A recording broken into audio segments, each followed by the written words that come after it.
Good morning friends. मी doctor Pravin Borse, वाणिज्य विभाग, SGM कॉलेज कराड. बघा, आपण या ठिकाणी आज BCom पार्ट फर्स्टमधला फायनान्शियल अकाउंटिंग पेपर जो काही फायनान्शियल अकाउंटिंग जो पेपर आहे आपण तो बघतोय. त्याच्यामधला आपण टॉपिक फर्स्ट बघत होतो. त्याच्यामध्ये आपण बऱ्याचशा गोष्टी आतापर्यंत बघितल्या की अकाउंटिंग, बेसिक अकाउंटिंग काय असतं, त्याच्यानंतर बेसिक्स ऑफ कॉम्प्युटराइज अकाउंटिंग काय असतं आपण हे बघितलं. त्याच्यानंतर आपण बेसिक्स ऑफ अकाउंटिंगमध्ये बघत होतो की आपल्याला बेसिक ऑफ अकाउंटिंगमध्ये आपल्याला सिलेबसमध्ये दिलं journal entry to balance sheet. Journal एंट्रीपासून तर बॅलन्स शीटपर्यंत कसं जायचं आहे आपल्याला हे बघायचं आहे. तर त्याच्यामध्ये आपण जर्नल एंट्री करण्यासाठी आपण रूल्स थोडंसं रिव्हिजन करून घेऊया, म्हणजे तुम्हाला लक्षात येईल की लिंक आपली कुठून सुरू झालेली आहे. तर आपण ज्यावेळेस आपण स्टार्टिंग केलं बेसिक्स ऑफ अकाउंटिंग, त्याच्यामध्ये मी तुम्हाला 3 प्रकारचे अकाउंटिंग सांगितले की अकाउंटचे म्हणजे ब्रँचेस ऑफ अकाउंट्स 3 ब्रँचेस पडतात. एक झालं फायनान्शियल अकाउंटिंग, कॉस्ट अकाउंटिंग आणि मॅनेजमेंट अकाउंटिंग. त्याच्यानंतर मी तुम्हाला सांगितलं की rules of accounting, types of accounting सांगितले. टाईप्स ऑफ अकाउंटिंगमध्ये 2 प्रकार पडतात महत्त्वाचे, एक पर्सनल अकाउंट आणि इम्पर्सनल अकाउंट. इम्पर्सनल अकाउंटमध्ये परत 2 उपप्रकार पडतात, रिअल अकाउंट आणि नॉमिनल अकाउंट. मग त्याचे रूल्स असतात, गोल्डन रूल्स असं मी तुम्हाला नाव दिलं होतं त्याच्यामध्ये. तर पर्सनल अकाउंटचा रूल काय म्हणतो, debit the receiver, credit the giver. हे लक्षात ठेवण्यासारखी गोष्ट आहे, फार महत्त्वाचं आहे. जर तुमचं बेसिक अकाउंटिंग चांगलं असेल तर तुम्ही कोणत्याही इंडस्ट्रीमध्ये किंवा कुठल्याही सेक्टरमध्ये जाऊन तुम्ही अकाउंटिंग चांगल्या पद्धतीने करू शकतात. तर पर्सनल अकाउंटचा रूल्स काय म्हणतो, debit the receiver, credit the giver. Real account काय म्हणतो, debit what comes in, credit what goes out. Nominal अकाउंटचा नियम काय म्हणतो, debit the expenses and losses, credit the income and gains. त्याच्यानंतर मी तुम्हाला एक अकाउंटिंग सायकलचं चित्र काढून दाखवलं. अकाउंटिंग सायकलमध्ये काय म्हटलं होतं, सर्वात अगोदर identify the transaction, then record the journal entries, then ledger posting नंतर प्रिपेअर अ ट्रायल बॅलन्स, आणि ते प्रिपेअर अ ट्रायल बॅलन्स झाल्यानंतर मग ॲडजस्टमेंट एंट्रीज नंतर मग फायनल अकाउंट. मग फायनल अकाउंटमध्ये तुम्हाला सांगितलं होतं की trading account, profit and loss account आणि बॅलन्स शीट. म्हणजे काय एक सायकल आहे. ज्यावेळेस आपण मॅन्युअलाइज अकाउंटिंग करतो त्यावेळेस अजून एक तुम्हाला एक्झाम्पल सांगायचं म्हटलं की अकाउंटिंग भाषेमध्ये आपण ज्याला अकाउंट्स म्हणतो किंवा लेजर म्हणतो किंवा जर्नल एंट्रीज म्हणतो, त्याला जर तुम्ही दैनंदिन व्यवहारामध्ये गेलात तर त्याला बघा रोज किरदानी खतावणी. बघा, तुम्ही कधी गेले असणार की असं जात असताना एखाद्या मोठ्या व्यापाऱ्याकडे किंवा दुकानदारामध्ये तुम्ही बघितलं की त्याच्याकडे एक मोठे लाल कलरचे असे 2 रजिस्टर असतात. तुम्ही कधी गेले असणार कोणत्या दुकानावरती, किराणावरती किंवा होलसेलवरती किंवा एखाद्या बाजारपेठेत जरी गेलात तुम्ही, मार्केटमध्ये, धान्य मार्केट किंवा कृषी उत्पन्न बाजार समितीमध्ये, तर तिथं जे अकाउंटंट जे काही बसलेले असतात ते लिहिणारे, त्यांच्याकडे 2 मोठे लांब पानांच्या अशा लाल रंगाच्या, लाल कवरच्या असलेल्या ज्या काही असतात त्या वह्या असतात. त्याला काय म्हटलं जातं, रोज किरदानी खतावणी असं म्हणतात. म्हणजे दैनंदिन जो काही व्यवहार असतो रोजच्या रोज नोंदवला जातो की जो दिवसभरामध्ये जेवढे ट्रान्झॅक्शन होतात ते जे नोंदवले जातात ते कुठं नोंदवले जातात, रोज किर्दमध्ये नोंदवले जातात. त्यालाच आपण अकाउंटिंग भाषेमध्ये काय म्हणतो, जर्नल एंट्री असं म्हणतो. आणि त्याच्यानंतर एक खतावणी असते, म्हणजे एखादा ग्राहक जर उधारीवरती वारंवार माल घेऊन जात असेल तर त्याची जी नोंद ते करून ठेवतात. रोज किर्दमध्ये ते करतात ज्या दिवशी तो घेऊन गेला, पण त्याची एक नोंद कुठं करतात, त्याची खतावणीमध्ये करतात. म्हणजे ज्या दिवशी तो पैसे द्यायला आला तर त्यावेळेस त्याचा हिशोब करण्यासाठी ते काय करतात, रोज किर्द नाही बघत तर काय बघतात, ते खतावणी बघतात. खतावणी म्हणजेच आपल्या अकाउंटिंगच्या भाषेमध्ये काय, लेजर अकाउंटिंग. बघा, आपल्याला ह्या गोष्टी माहिती असल्या पाहिजेत, एकदम बेसिक आहे. म्हणजे आपण ज्यावेळेस तुम्ही म्हणता की सर मी कॉमर्स झालो, BCom झालो, MCom झालो, पण ते जे काही नोंदवतात, ज्या ठिकाणी जे जुने लोक जे नोंदवतात ते जर तुम्ही बघितलं तर त्यांची नोंदवण्याची पद्धत काय असते, रोज किर्द आणि खतावणी, या 2च गोष्टी ते नोंदवत असतात. आणि आपण अकाउंटिंगमध्ये थोडं आणि त्याच्यानंतर मग त्या रोज किर्द आणि खतावणीवरून ते trading account, profit and loss account, balance sheet बनवतात. त्यांच्याही सर्व गोष्टी तशाच होतात जसे आपण करतो, पण त्याचे फक्त वापरण्याची आणि त्याची नावं जी असतात ती पद्धत थोडी वेगळी असते. तर आपण अकाउंटिंग असल्यामुळे आपल्याला या गोष्टी बेसिक आपल्याला माहिती असल्या पाहिजेत. आज मी तुम्हाला एक प्रॉब्लेम, या व्हिडिओ लेक्चरच्या अगोदर तुम्हाला मी एक प्रॉब्लेम तुम्हाला व्हॉट्सअपने किंवा ज्या काही आपल्या ग्रुपने जो हे लेक्चर मी तुम्हाला प्रोव्हाइड करतो आहे त्याच सोर्सने मी तुम्हाला PDF थ्रू प्रॉब्लेम सेंड करणार आहे.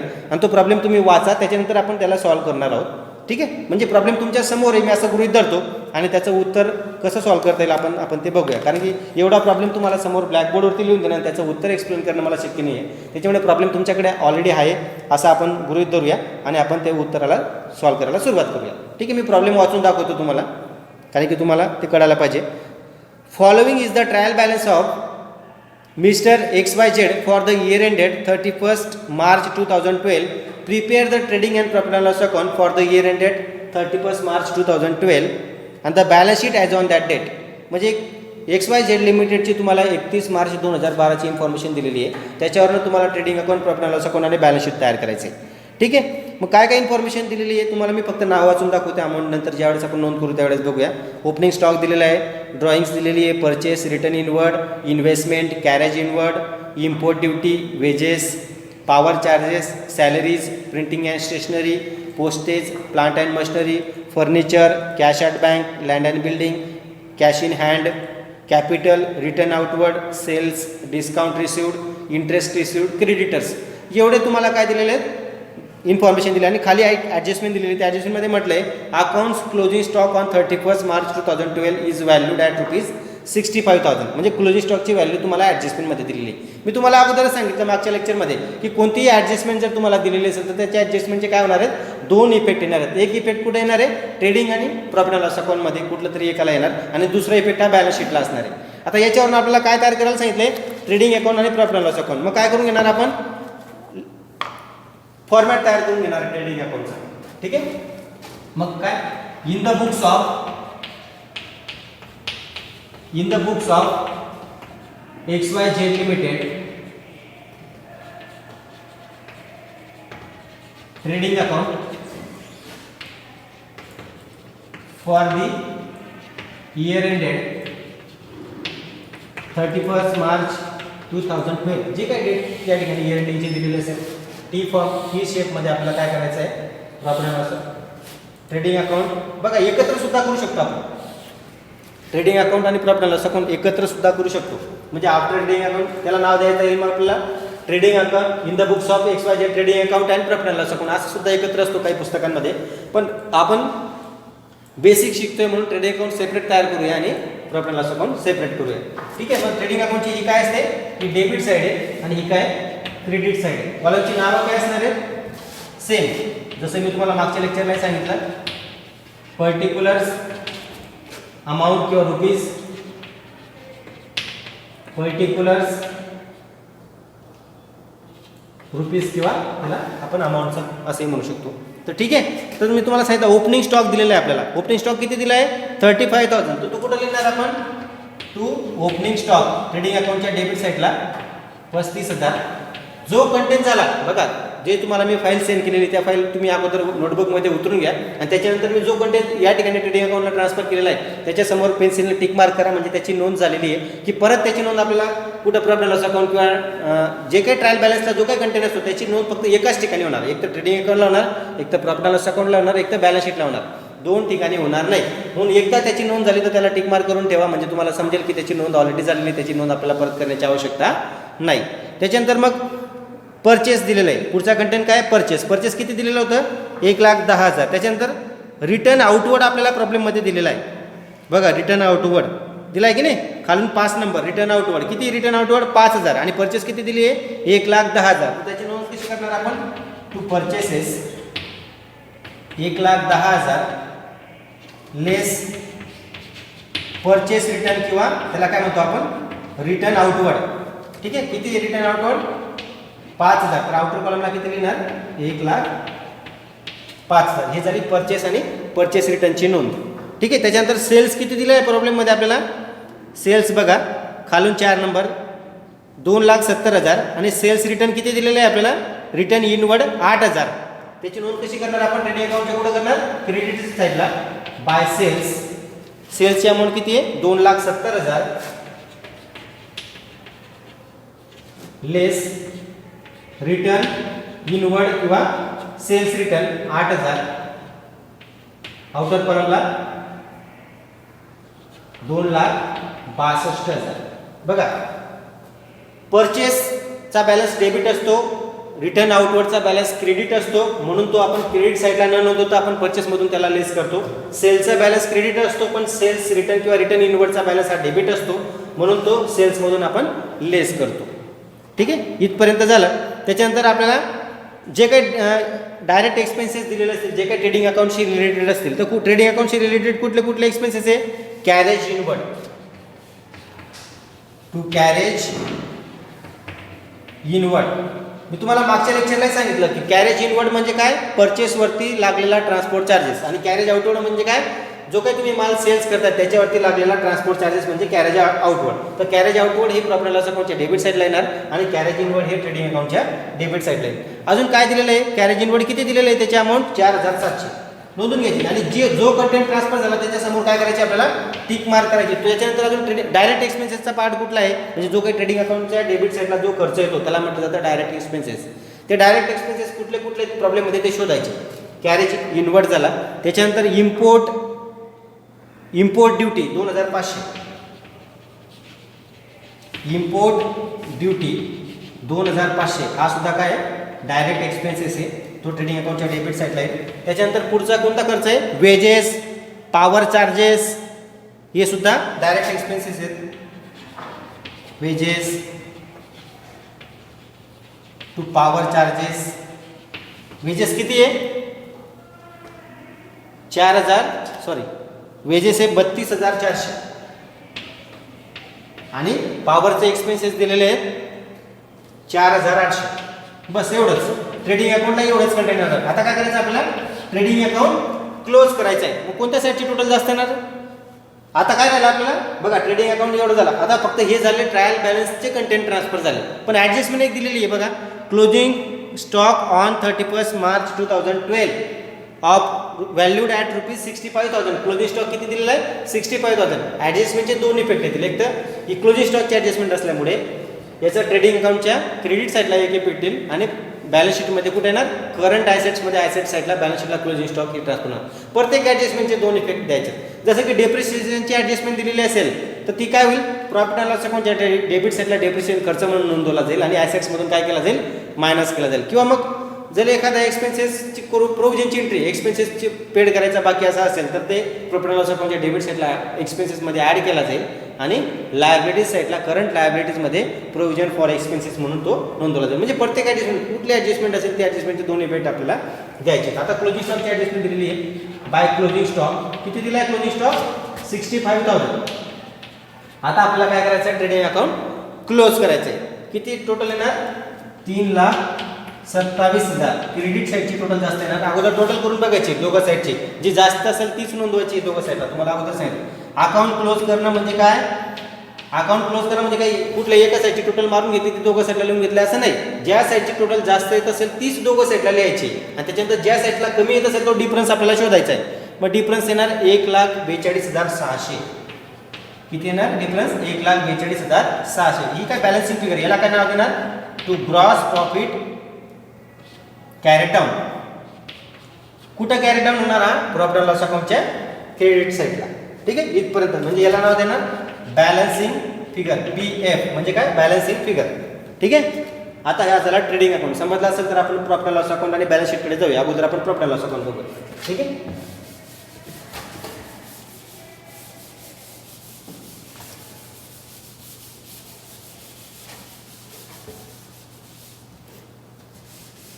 कॉलम सेम राहणार, फक्त आपण काय करतोय, तुम्हाला तर पूर्ण तयार करावं लागेल.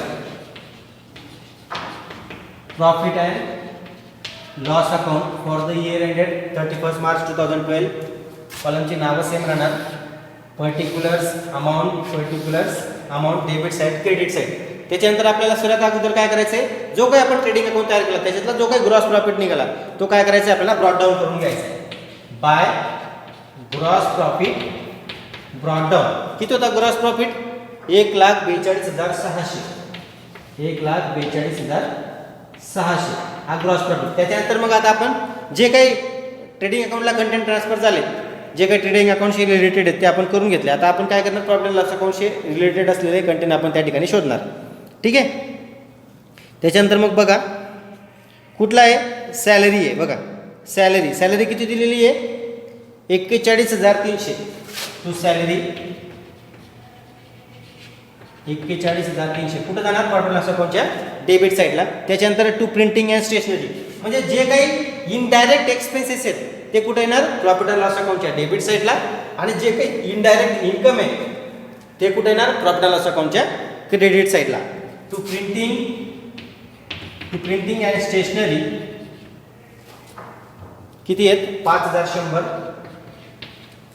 त्याच्यानंतर मग टू पोस्टेज 200 रुपये. त्याच्यानंतर डिस्काउंट रिसिव्ड मिळालेलं आहे आपल्याला, उत्पन्न आहे, इनडायरेक्ट इन्कम आहे. To discount received 3,200. इंटरेस्ट सुद्धा मिळालेला आहे आपल्याला. इंटरेस्ट रिसिवड मिळालेलं इंटरेस्ट 4,000. बघा अशा पद्धतीने जे काही डायरेक्ट एक्सपेन्सेस आणि जे काही इनडायरेक्ट एक्सपेन्सेस आणि इनडायरेक्ट इन्कम असेल त्याची आपण नॉन प्रॉफिट लॉस अकाउंटला करून घेतली. ग्रॉस प्रॉफिट अगोदर आपण कॅरी फॉरवर्ड करून घेतला ॲज पर ट्रेडिंग अकाउंट. त्याच्यानंतर आपल्याला काय करायचं आहे, profit and loss account close करायचे. मग profit and loss account close करण्यासाठी काय करणार आपण, दोघं साईडची टोटल मारू. साहजिकच आपल्याला दिसतंय की क्रेडिट साईडची टोटल जास्त आहे. तर किती आहे, 1,49,800. ही दोघं साईडला लिहून घेणार 1,49,800. आणि बॅलन्सिंग फिगर किती निघेल मग कॅल्क्युलेट करून बघायचं की डेबिटमध्ये जी काही क्रेडिटची टोटल आली त्याच्यातून ही डेबिटची टोटल काय करायची आपल्याला मायनस करायची. 1,03,200 हा काय असणार आहे, डिफरन्स असणार आहे. त्याला काय नाव देणार, net profit transfer to capital account. Suppose sole trader असेल तर कुठे जाणार, net profit transfer to capital account. आपण समजूया की सोल ट्रेडर आहे, XY हा काय सोल ट्रेडर आहे असं समजूया आपण. ठीक आहे, लिमिटेड कंपनी हा शब्द काढून टाकावा लागेल मग आपल्याला प्रॉब्लेममधून, किंवा याला फक्त नेट प्रॉफिट असं म्हणा. ठीक आहे, नेट प्रॉफिट लिमिटेड कंपनीज ठेवूया आपण, याला फक्त काय म्हणायचं आहे, नेट प्रॉफिट कुठे होईल, ट्रान्सफर टू बॅलन्स शीट. आता आपण बॅलन्स शीटकडे जाऊया. ठीक आहे, याच प्रॉब्लेमचा आता बॅलन्स शीट आपण बघणार आहोत. तर बॅलन्स शीटचे कॉलम हे डिफरंट असणार आहेत, कारण की बॅलन्स शीट हे अकाउंट नाही. बॅलन्स शीट हे काय असतं, एक स्टेटमेंट असतं. त्याला डेबिट आणि क्रेडिट साईड नसते, त्याला काय असतं, लायबिलिटी आणि ॲसेट्स. ठीक आहे, तर त्याचे बघा हेडिंग काय देणार, in the books of XYZ limited balance sheet as on 31 March 2012. कॉलमची नावं, ॲसेट्स,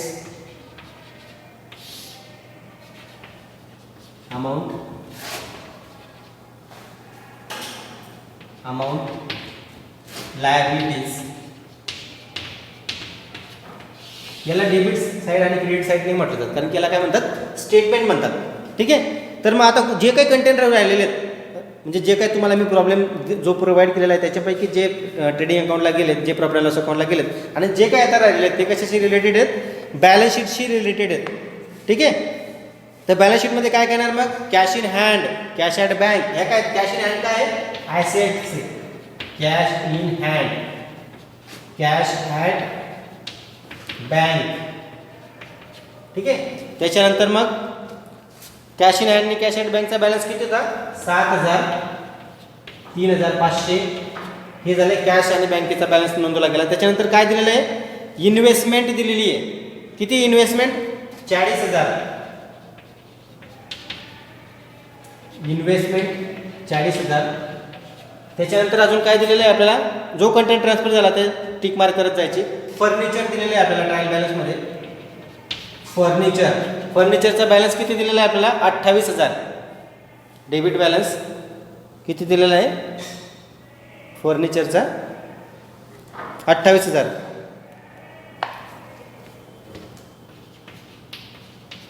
त्याच्यानंतर काय दिलेलं आहे ॲसेट्समध्ये, प्लांट अँड मशिनरी आहे, लँड अँड बिल्डिंग आहे. Plant and machinery 2,15,000.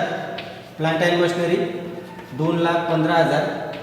त्याच्यानंतर land and building 1,26,000. Land and building 1,26,000.